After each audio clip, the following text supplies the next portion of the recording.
Now AD authentication की हम बात करते हैं कि भाई एडी ऑथेंटिकेशन एक्चुअली होती कैसे है। अच्छा, यहां तक किसी को कोई क्वेश्चन है तो मुझे इंटरप्ट करके पूछ ले, या मैं आगे चलूं। Any example of IR plan specifically for AD. यार असल में अरसलान, आईआर प्लान जो होते हैं ना यूजली जेनेरिक होते हैं कि इन केस ऑफ इंसिडेंट आप पहले जनरल इंसिडेंट रिस्पांस प्लान बनाते हो, ठीक है।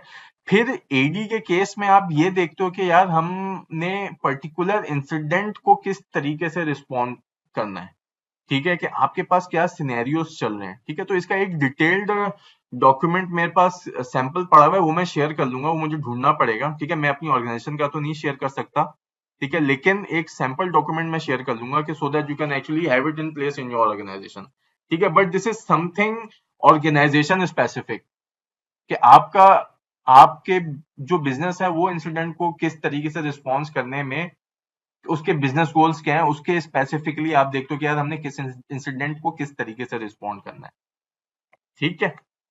आगे चलूं अरसलान? यस। अच्छा जी। अच्छा, एडी ऑथेंटिकेशन पे बात कर लेते हैं कि ये थोड़ा सा टेक्निकल है, ठीक है, कि एक्टिव एक्टिव डायरेक्टरी की ऑथेंटिकेशन किस तरीके से होती है। एक यूजर आता है, ठीक है, वो अपने सिस्टम पे या लैपटॉप पे या डेस्कटॉप पे जो लॉगिन करता है, that is the interactive login, ठीक है। जब वो लॉगिन करता है तो उसके सिस्टम पे भी इवेंट्स बनते हैं, एंड देन उसका जो सिस्टम है एक्चुअली जाके डोमेन कंट्रोलर से वैलिडेट करता है कि यार इसने जो क्रेडेंशियल्स मुझे प्रोवाइड किए थे, आर दे वैलिड और नॉट, ठीक है। वैलिड है तो वो अपने सिस्टम पे लॉगिन कर जाता है, नहीं है तो वो उसको वहीं रोक देता है कि इनकरेक्ट पासवर्ड का मैसेज देके, ठीक है। ये बहुत बेसिक लेवल पे बता रहा हूँ, अभी हम आगे भी चलेंगे। अच्छा, नंबर 2 पे दूसरी उसको कब जरूरत पड़ सकती है, जब वो नेटवर्क पे किसी रिसोर्स को एक्सेस करने जा रहे हैं। जैसे यहाँ पे मैंने फाइल सर्वर की एग्जांपल दी हुई है, उसके पास कोई ड्राइव मैप हुई हुई है, and he actually need to access that drive, ठीक है। तो दूसरे केस में उसने उस ड्राइव को एक्सेस करना है, तो उस केस में एडी ऑथेंटिकेशन कैसे होती है, उस पर भी हम आगे बात करेंगे, ठीक है। अच्छा, जो एडी ऑथेंटिकेशन है, जो टाइप ऑफ एडी ऑथेंटिकेशन जो अवेलेबल हुआ करती है एडी में, ठीक है, LM, anti LM V2 and करब्रॉस। LM and NT LM जो है आर, मतलब अब कोई यूज भी नहीं करता है इसको, और मेरा ख्याल है ये ऑब्सोलीट हो रही है, ठीक है। क्यों? क्योंकि इनके hashes are very easy to crack, ठीक है। मुझे याद है एक किसी जमाने में मैं एक नेटवर्क की पेन टेस्टिंग कर रहा था, ठीक है। तो वहां पे मैंने पैकेट कैप्चरिंग के थ्रू नेटवर्क से मैंने हैशेस कलेक्ट किए थे, और जिनके पासवर्ड इजी थे, एडी पे कोई पासवर्ड सिक्योरिटी पॉलिसी वहां पे वो लोग फॉलो नहीं कर रहे थे, ठीक है। तो मैंने उन हैशेस को एक डिक्शनरी के अगेंस्ट क्रैक भी किया था, ठीक है। तो LM and NT LM are not recommended, ठीक है। और एटलीस्ट एंटी एलएम V2 या करब्रॉस, ठीक है। जो करब्रॉस है is the latest method of AD authentication जो कि एडी आपको प्रोवाइड करता है आफ्टर सर्वर 2000। ये सपोर्ट्स, मेरा ख्याल है तमाम सर्वर सपोर्ट करता है ये करब्रॉस, ठीक है। तो एडी ऑथेंटिकेशन की अभी जो हमने इनिशियली भी एक बात की थी कि एक तरीकेकार है, कि एक मेथड है जिस तरीके से जितने यूजर्स हैं या जो कंप्यूटर्स हैं या जो भी आपकी नेटवर्क पे रिसोर्सेज हैं वो थ्रू एडी आपके डोमेन कंट्रोलर के ऑथेंटिकेट होती हैं, ठीक है। करब्रॉस के ऊपर मैं बात करूंगा, ये अभी लेटेस्ट जो विंडोज डोमेन कंट्रोलर एनवायरनमेंट में जो ऑथेंटिकेशन हो रही होती है वो थ्रू करब्रॉस हो रही होती है, ठीक है। And you actually need to check it as well, ठीक है। करब्रॉस की जो क्रिप्टोग्राफी है is way too good than the LM and NT LM, ठीक है। एंटी एलएम V2 आया था, that is the improvement of NT LM, ठीक है। और उसके बाद जो है Kerberos is the latest one जो कि माइक्रोसॉफ्ट एडी के अंदर ऑथेंटिकेशन के लिए यूज हो रहा है। इसका थोड़ा सा ऑथेंटिकेशन का, करब्रॉस की ऑथेंटिकेशन का तरीका देखते हैं कि जो यूजर अपना सिस्टम लॉगिन करता है, ठीक है, KDC is the key distribution centre जो कि आपका एक्चुअली डोमेन कंट्रोलर है, ठीक है। और उसके दो इंपॉर्टेंट कंपोनेंट है, एक एएस है that we call authentication service, यहाँ पे जो आ रहे हैं, एंड एक टीजीएस है, टिकट ग्रांटिंग सर्विस। पहले स्टेप पे क्या होता है, बहुत सिंपल है। पहले स्टेप पे यूजर रिक्वेस्ट करता है डोमेन कंट्रोलर को कि मुझे टिकट ग्रांटिंग टिकट चाहिए, TGT, ticket granting ticket. Domain controller उसको रिस्पॉन्ड करता है, एक टिकट टीजीटी देता है, टिकट ग्रांटिंग टिकट देता है, और उसके साथ एक सेशन की दे देता है, ठीक है। यूजर उस टिकट के अगेंस्ट अपनी ऑथेंटिकेशन प्रोवाइड करता है, ठीक है। एंड देन सर्वर उसको ऑथेंटिकेट करने के बाद कि यूजर के क्रेडेंशियल्स उसने सही डाले हैं या नहीं डाले, ऑथेंटिकेट करने के बाद एक वैलिड टिकट और एक सेशन की दे देता है, ठीक है। और जब यूजर जाता है नेटवर्क पे किसी भी रिसोर्स को एक्सेस करने, ठीक है, तो वो अपनी जो ऑथेंटिकेशन है सर्वर उसको प्रोवाइड करता है, रिक्वेस्ट सर्विस, जो कि उसको फोर्थ स्टेज पे सर्वर से मिली, ठीक है। जो अब ये रिसोर्स सर्वर को कैसे पता चलेगा कि भाई यूजर का ये टिकट जो है जो इसने मुझे प्रोवाइड किया है वैलिड है नहीं है, ठीक है। यहाँ पे एक और भी चीज होती है, रिसोर्स सर्वर डोमेन कंट्रोलर से या केडीसी से, की डिस्ट्रीब्यूशन सेंटर से उसके टिकट को वैलिडेट करता है, ठीक है, कि इस टिकट ये जो मुझे मेरे पास इस यूजर के थ्रू टिकट आया ये वैलिड है कि नहीं है, इसका एक्सपायर तो नहीं हो गया।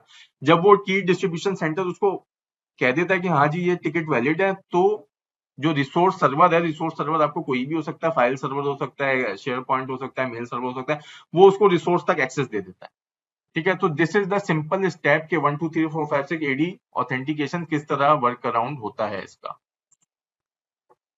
जो अभी हमने हैशेस की बात की थी, ऑथेंटिकेशन टाइप की बात की थी, ठीक है, ये उसका एक कंपैरिजन है, ठीक है। एलएम इसमें नहीं है, ठीक है, क्योंकि वो बिल्कुल ही ऑब्सोल्यूट हो गया। एंटी एलएम भी वैसे बिल्कुल ही ऑब्सोल्यूट हो गया, ठीक है। एनटीएलएम V2 एंड Kerberos का ये एक डिफरेंस है। एनटीएलएम इज बेस्ड ऑन सिमेट्रिक की cryptography, एनटीएलएम V2 is also based on symmetric की क्रिप्टोग्राफी। Kerberos जो है वो दोनों यूज करता है, सिमेट्रिक एंड एसिमेट्रिक, ठीक है। Kerberos की जो ऑथेंटिकेशन है वो थोड़ी एडवांस्ड है। उसकी वजह ये है कि Kerberosing में आपको ये फैसिलिटी भी मिल जाती है कि आप जो डोमेन कंट्रोलर जब यूजर को ऑथेंटिकेट कर रहा है तो यूजर भी डोमेन कंट्रोलर को वैलिडेट कर सकता है कि यार ये वही डोमेन कंट्रोलर है जिससे मुझे ऑथेंटिकेट करना है, या बीच में कोई और ऐसी सर्विस आ गई जो मुझे ट्रिक कर रही है या स्पूफ कर रही है, ठीक है। तो यूजर भी एक्चुअली सर्वर को ऑथेंटिकेट कर सकता है कि मैं वैलिड सर्वर के पास ही ऑथेंटिकेट करने जा रहा हूँ, ठीक है। सिक्योरिटी लेवल इन तीनों का लिखा हुआ है, एक लो है, एक इंटरमीडिएट है, एक हाई है, ठीक है।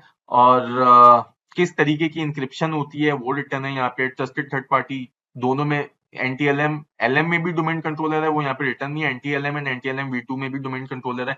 Kerberos में डोमेन कंट्रोलर एंड की डिस्ट्रीब्यूशन सेंटर है, और की distribution centre KDC usually domain controller के ऊपर ही लाया करता है, ठीक है। अब मैं आपको एग्जांपल देता हूं। अभी बात हो रही थी कि हमने गैप किस तरीके से आइडेंटिफाई करना है, ठीक है। तो एक गैप है कि आपने ये देखना है कि भाई मेरी ऑर्गेनाइजेशन Kerberos ऑथेंटिकेशन को एनफोर्स करती है कि नहीं करती, ठीक है।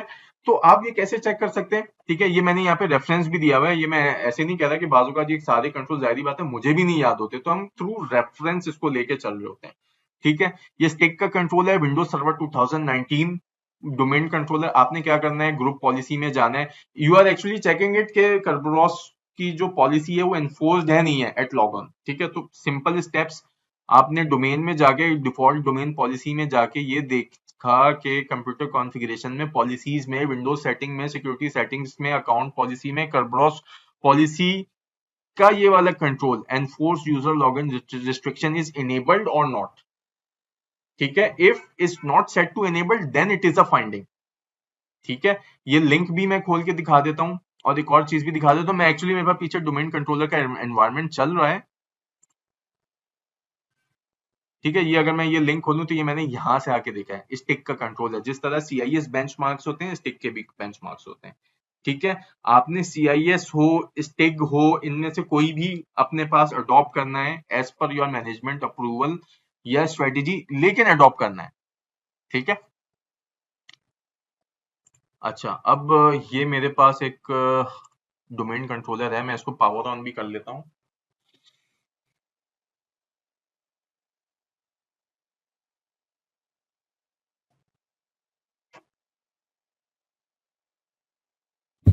सर एक क्वेश्चन बिल्कुल, है, पूछें।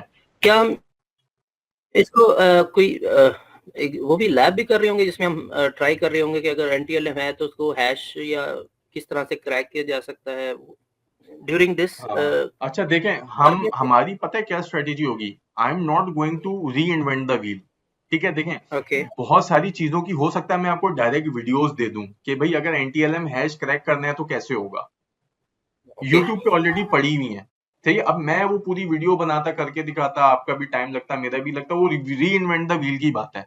हम क्यों ना कोई नई बात करें, श्योर सर, बिल्कुल ठीक है। ठीक है। तो और अल्टीमेट देखें, अल्टीमेट हमारा गोल क्या होता है? हमारा गोल होता है एडी को सिक्योर करना। अगर हम पेन टेस्टिंग भी एग्ज़ैक्टली, कर रहे होते हैं, ऑफेंसिव अप्रोच है, लेकिन पेन टेस्टिंग भी कर रहे होते हो, अल्टीमेट गोल क्या है कि एडी को सिक्योर करना। एडी को कॉम्प्रोमाइज करना तो ऑब्जेक्टिव नहीं होता ना पेन जी, टेस्टिंग जी, का, बिल्कुल, कि हम बिल्कुल एडी ठीक को है। कॉम्प्रोमाइज ही इसलिए कर रहे होते हैं कि यार हमें वो गैप्स पता चल जाए कि उनको कोई और ना यूज कर ले, and let it be fixed before के उसको कोई अटैकर ब्रीच कर ले। ठीक है। तो राइट, हमारा अल्टीमेट ऑब्जेक्टिव है एडी को सिक्योर करना, उसको हार्डन करना, ना कि उसको राइट, कॉम्प्रोमाइज करना। ठीक है। राइट, राइट, लेकिन बिल्कुल, बात वही आ जाती है कि जब तक हमें पता नहीं होगा कॉम्प्रोमाइज कैसे होती है, तो हम करेंगे सिक्योर भी उतना अच्छा नहीं कर सकते। ठीक है। अप टू सम लेवल बिल्कुल, हम कर सकते हैं, लेकिन बहुत सी चीजें हम नहीं कर सकते। तो कोर्स का डिजाइन ही मेरी कोशिश है कि कोर्स का डिजाइन इस तरीके से हो कि जिसमें हमारी ये वाली अप्रोच डेवलप हो। ठीक है। बहुत सारी चीजों की राइट, मैं वीडियो शेयर करूंगा, जिन वीडियो से मैंने सीखा है। ठीक है। राइट, वो मैं आप लोग को शेयर करूंगा कि भाई देखो, अगर एनटीएलएम क्रैक करना है तो आप इस तरीके से स्निफ करो और फिर उसको इस तरीके से क्रैक कर सकते हो। ठीक है। कैनेबल एक टूल आता है, वो भी आपको ये फैसिलिटी देता है। Admit, okay, just a minute.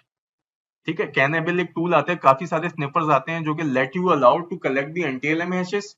ठीक है। And then you can actually use a dictionary to brute force it. ठीक है, ठीक अच्छा है, जी, अब हम आ जाते हैं, ये एक डोमेन कंट्रोलर है जो मैं अभी लॉगिन करने जा रहा हूँ। डोमेन का नाम है टेस्ट लैब। ठीक है।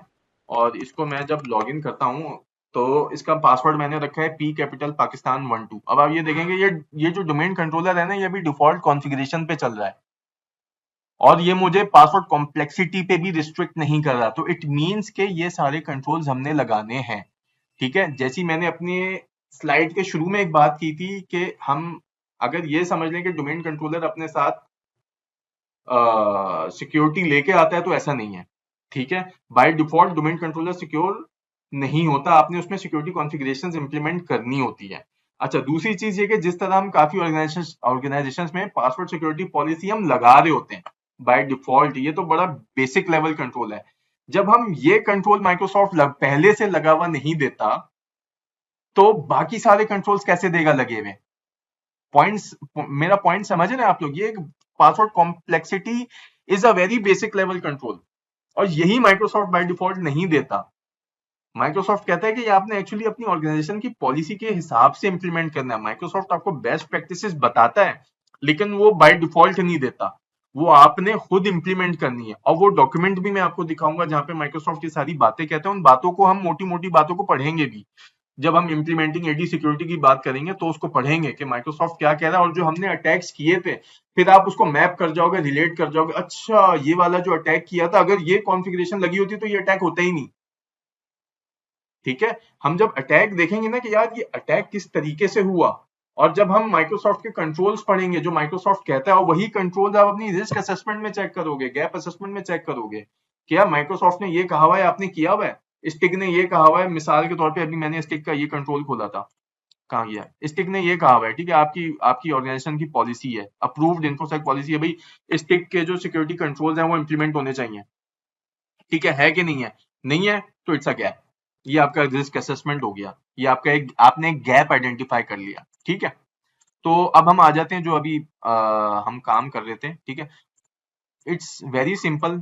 ठीक है। यूजली जो डोमेन एडमिनिस्ट्रेटर्स होते हैं उनके लिए ये जो है बाएं हाथ का खेल है, लेकिन क्योंकि हम सिक्योरिटी कंसल्टेंट होते हैं तो we are not into domain operations on daily basis. ठीक है। लेकिन सिक्योरिटी पर्सपेक्टिव से we can actually identify the gap. ठीक है। तो उसके लिए बात होगा ये होता है कि हमें प्रॉब्लम्स आती हैं, लेकिन अगर आप ये स्टेप्स स्टेप बाय स्टेप पढ़े ना, जो बिल्कुल सादा खुशबू जबान में लिखा हुआ है, ओपन ग्रुप पॉलिसी मैनेजमेंट।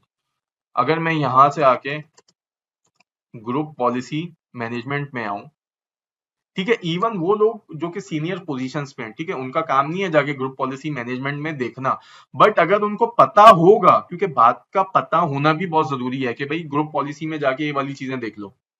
ठीक है। तो they can actually direct their team कि भाई आपने ग्रुप पॉलिसीज में सारे कंट्रोल देख लिए, स्टिक के सारे कंट्रोल्स देख लिए, मुझे ओवरव्यू दो। ठीक है, कि कितने इंप्लीमेंटेड है, कितने इंप्लीमेंटेड नहीं है, कितने पास कंट्रोल है, कितने फेल्ड कंट्रोल हैं, ठीक है। अच्छा, इन कंट्रोल्स को असेस करने के लिए देखें, ये तो अभी हम मैनुअली कर रहे हैं ना, ठीक है। असेस करने के लिए ऑटोमेटेड स्कैनर्स भी आते हैं, जैसे नेसेस का स्कैनर आता है, वल्नरेबिलिटी स्कैनर, वो सीआईएस बेंचमार्किंग और हार्डनिंग भी करता है, क्वालिस भी करता है। इसी तरीके से टेनेबल का एक सोल्यूशन है, टेनेबल डॉट एडी, वो भी ये काम करता है, वो एडी के साथ इंटीग्रेट हो जाता है, इट लेट्स यू नोस कि भाई क्या गैप्स है, क्योंकि देखो मैनुअली आप कितने कंट्रोल आइडेंटिफाई करोगे, 2-4 कंट्रोल होते तो आप इजीली आइडेंटिफाई कर भी लेते हैं, ठीक है, लेकिन सीरीज ऑफ कंट्रोल के लिए you actually need to have a solution, ठीक है। तो हम मैनुअली देख क्यों रहे, ताकि हमें चीजों के बैकग्राउंड का आइडिया हो। जब हमें ये पता होगा ना कि भाई चीज इन बैकग्राउंड कैसे चल रही है, तो हम उसको बहुत अच्छे तरीके से एश्योर कर सकते हैं। हमें ये पता होगा कि सोल्यूशन खुद कैसे काम करता है, ठीक है।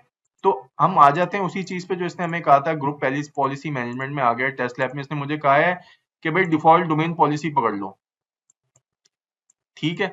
अब मैं आ गया डिफॉल्ट डोमेन पॉलिसी पे, ये इसने कहा default domain policy. Default domain policy में इसने मुझे कहा कि भाई इस जगह पे चले जाओ, simply computer configuration policies, window setting, security setting, account policy, करब्रॉस policy. अभी हम एक्चुअली देख रहे हैं कि करब्रॉस इंप्लीमेंटेड एनफोर्स्ड है कि नहीं है, ठीक है।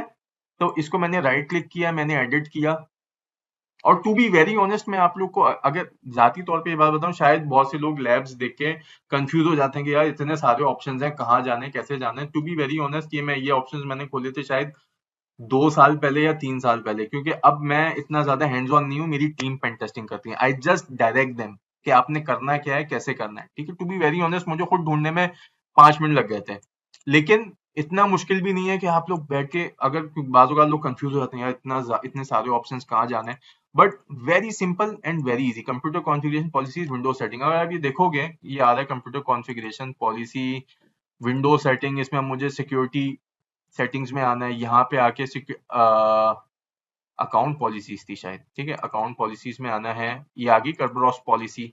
अब इसने मुझे क्या कहा था कि करब्रॉस पॉलिसी में आप ये चीज देखो कि ये if user login restriction is not enforce to enable, this is a finding, ठीक है। तो ये एक्चुअली यहाँ पे एनेबल्ड है, ठीक है। और मुझे याद पड़ रहा है ये शायद मैंने खुद लगा दी थी, या मुझे नहीं, ये नहीं याद आ रहा कि ये बाय डिफॉल्ट लगी हुई थी या मैंने लगाई है, क्योंकि मैं अभी इस पे थोड़ी देर पहले काम कर रहा था। मुझे याद पड़ रहा है ये शायद नहीं लगी हुई थी, ये डिसेबल्ड थी, या ये पॉलिसी सेट ही नहीं थी, ठीक है, अनसेट थी ये पॉलिसी।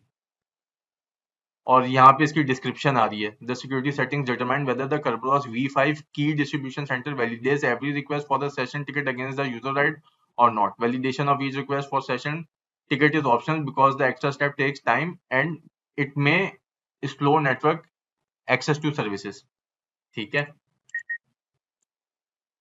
तो ये मेरा एक सवाल है, समरा है, जी अगर Kerberos अनटिक हो, मतलब डिसेबल हो, इनेबल ना हो बाय डिफॉल्ट, तो ऑथेंटिकेशन हो रही होती है जी जी, एडी की यूजर मैं के आपको साथ। बताता हूँ। देखें, होता क्या है कि एक जमाने में जब एसएसएल या टीएलएस ऑप्शनल होता था, ये मैं 2011-2012 की बात बता रहा हूँ, ठीक है। तो उस वक्त क्या होता था कि जिस यूजर का ब्राउजर टीएलएस सपोर्ट करता है, वो बाय डिफॉल्ट टीएलएस पे या एसएसएल पे चला जाता था, जिसका नहीं करता था वो प्लेन टेक्स्ट पे जाता था, ठीक है। लेकिन जब आप एसएसएल या टीएलएस इन्फोर्स कर देते हैं, तो उस सिस्टम को या उस ब्राउजर को एक्चुअली एसएसएल या टीएलएस पे जाना ही है, ठीक है। अब ये करने की या ना करने की वजह क्या होती है, समटाइम्स हमें ये डर होता है कि यार हमारे जो एनवायरनमेंट है, इसमें विंडोज 7 भी चल रहे होंगे, विंडोज एक्सपी भी चल रहे होंगे, ठीक है। क्योंकि अगर आप ये देखें तो ये वाले जो प्रोटोकॉल्स है ना, मेरी स्लाइड कहाँ गई, ये जमाने कदीम के प्रोटोकॉल्स हैं, ठीक है, जो कि माइक्रोसॉफ्ट किसी जमाने में उसने लॉन्च किए थे, ठीक है। तो जो विंडोज एक्सपी का या विंडोज 7 या विंडोज विस्टा का सिस्टम है, वो माइट बी पॉसिबल कि Kerberos को सपोर्ट ना करे, ठीक है। तो इसलिए वो कंट्रोल्स वो एनफोर्स नहीं करते। लेकिन to have a better security, STIG क्या रिकमेंड करता है कि भाई ये सारे कंट्रोल्स आप इन्फोर्स करें, कि अगर ऑथेंटिकेशन होनी है तो with the help of Kerberosing ही होनी है, ठीक है। You don't have to use LM या एंटी एलएम एटलीस्ट, ठीक है। क्यों? क्योंकि अगर आप ये कंट्रोल्स इस तरीके से कॉन्फ़िगर नहीं करते, तो यू आर एक्चुअली अपनी सिक्योरिटी को आप रिस्क पे डाल रहे हो। अब समटाइम्स मेरी बिजनेस की वो आ जाती है, रिक्वायरमेंट आ जाती है कि भाई मैं जमाने कदीम का 2003 का सिस्टम नहीं निकाल सकता, विंडोज सर्वर 2003 नहीं निकाल सकता, बट एट सम पॉइंट अगर मेरे पास कोई विंडोज एक्सपी विंडोज 7 का सिस्टम नहीं चल रहा और सारे मेरे सिस्टम विंडोज 10 है और सारे जो है लेट्स से के करब्रॉस सपोर्ट कर सकते हैं, सारे सिस्टम्स जो हैं उनके ब्राउजर्स, एग्जांपल देता हूँ टीएलएस के केस में सब लेटेस्ट इंक्रिप्शन सपोर्ट कर सकते हैं किसी सिस्टम पे, क्योंकि देखिए जब इंक्रिप्शन आती है ना तो वहां पे डिले भी आता है, ठीक है, सिक्योरिटी जब आप इनहेंस करते हैं तो डिले लाजमी आता है। अब आप ये देखें यहाँ पे भी इसने एक बात ऐसी कही हुई थी एक्सप्लेनेशन में, ठीक है, कि इट में स्लो डाउन दी नेटवर्क, ठीक है, लेकिन अगर आपके पास कोई मतलब आपका नेटवर्क अच्छा है, आपका सिस्टम अच्छा है, आपका हार्डवेयर अच्छा है, तो जो इंक्रिप्शन डिक्रिप्शन का प्रोसेस है ये आपको पता भी नहीं चलेगा, ठीक है। अच्छा, दूसरी चीज ये कि यहाँ पे आया तो ये भी चीज नजर आ गई, बाय डिफॉल्ट ये सर्वर 2019 में इनेबल्ड ही होता है, ठीक है, ये लिखा हुआ है इनेबल्ड बाय डिफॉल्ट, ठीक है। तो अगर ये चीज डिसेबल्ड है तो then it is a gap, ठीक है। और डिसेबल करने की एक वजह क्या हो सकती है कि might be possible compatibility issues आ रहे हो एनवायरनमेंट में, ठीक है, कोई पुराना सिस्टम चल रहा हो और वो इसके थ्रू ऑथेंटिकेट नहीं कर पा रहा हो करब्रॉस के थ्रू, तो उन्होंने कहा गया, आईटी की टीम ने कहा गया चलो एलएम पे चला लेंगे, एनटीएलएम या एनटीएलएम V2 पे चला लेंगे, लेट्स नॉट यूज करब्रॉस, ठीक है। ठीक है, मेरा आंसर क्लियर है सुमरा? ऑलमोस्ट क्लियर है, लेकिन मैं ये हाँ, कह रही थी कि अगर करब्रॉस हमने टिक नहीं किया हुआ तो वैसे यूजुअली ऑथेंटिकेशन किस करब्रॉस पे तरह ही हो होनी रही होती है चाहिए? एनटीएलएम, अच्छा इसी पे हो जी, रही होती है। करब्रॉस पे ही हो रही होती है, ठीक है। अब पहले जो ये मॉडर्न अब अभी जो 2019 पे जो ऑथेंटिकेशन हो रही होती है, देखें करब्रॉस आया है सर्वर 2000 के बाद से, ठीक है, विंडोज सर्वर 2000 के बाद जितने सिस्टम्स थे वो एनटीएलएम और करब्रॉस और एनटीएलएम V2 तीनों सपोर्ट करते हैं,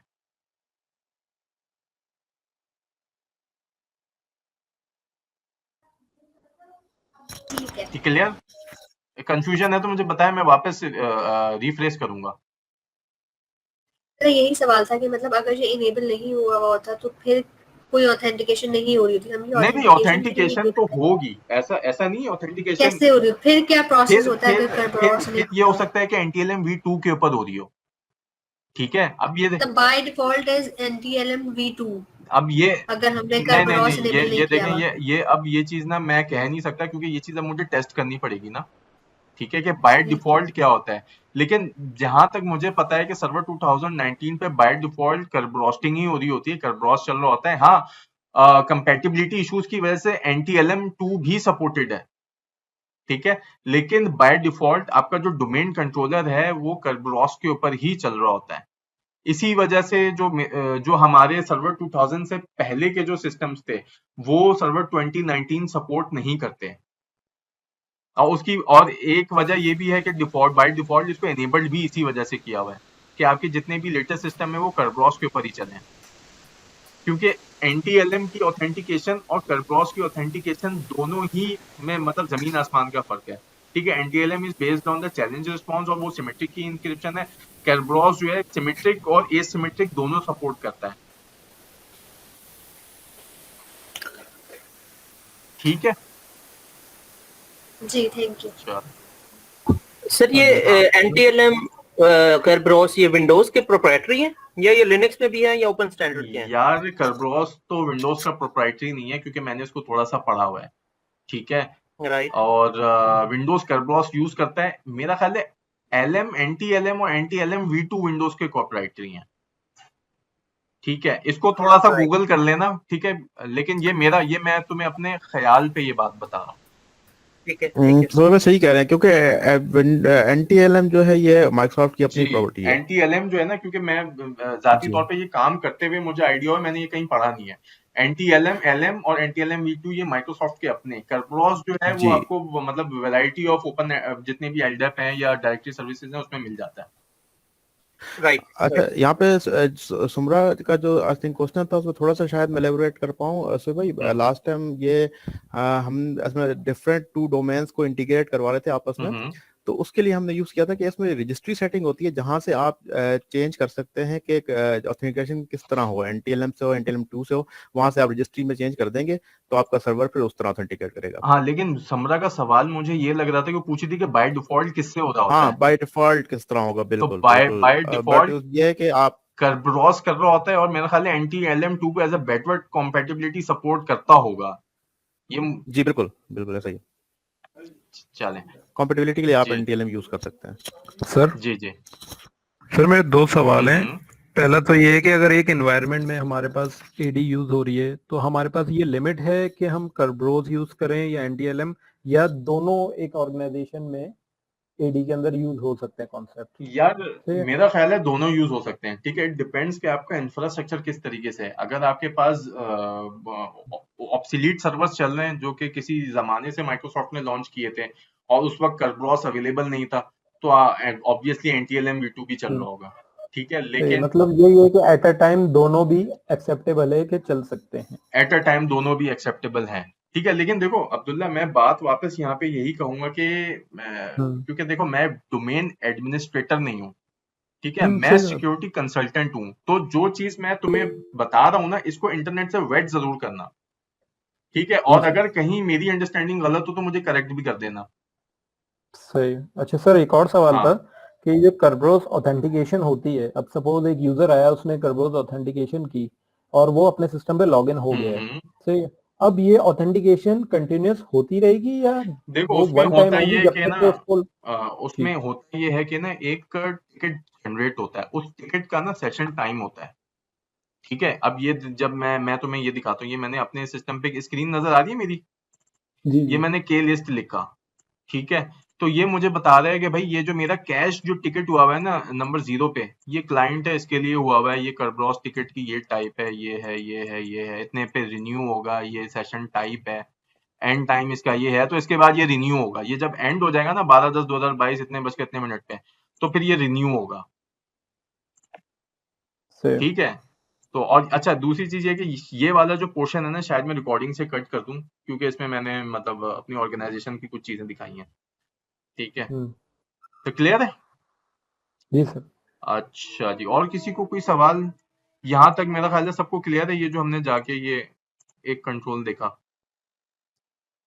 ठीक है। ये बेसिकली मैं एक डायरेक्शन देने की कोशिश कर रहा हूँ कि हम रिस्क असेसमेंट किस तरीके से कर सकते हैं, ठीक है।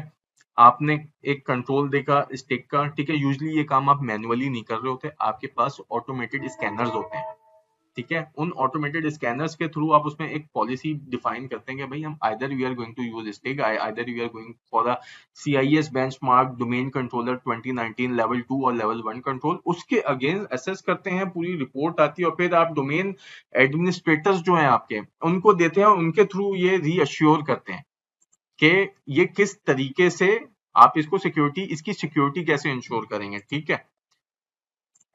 अच्छा जी, तो एक आपकी ये चीज हो गई जो कि मैंने एक ये पॉलिसी दिखाना चाह रहा था,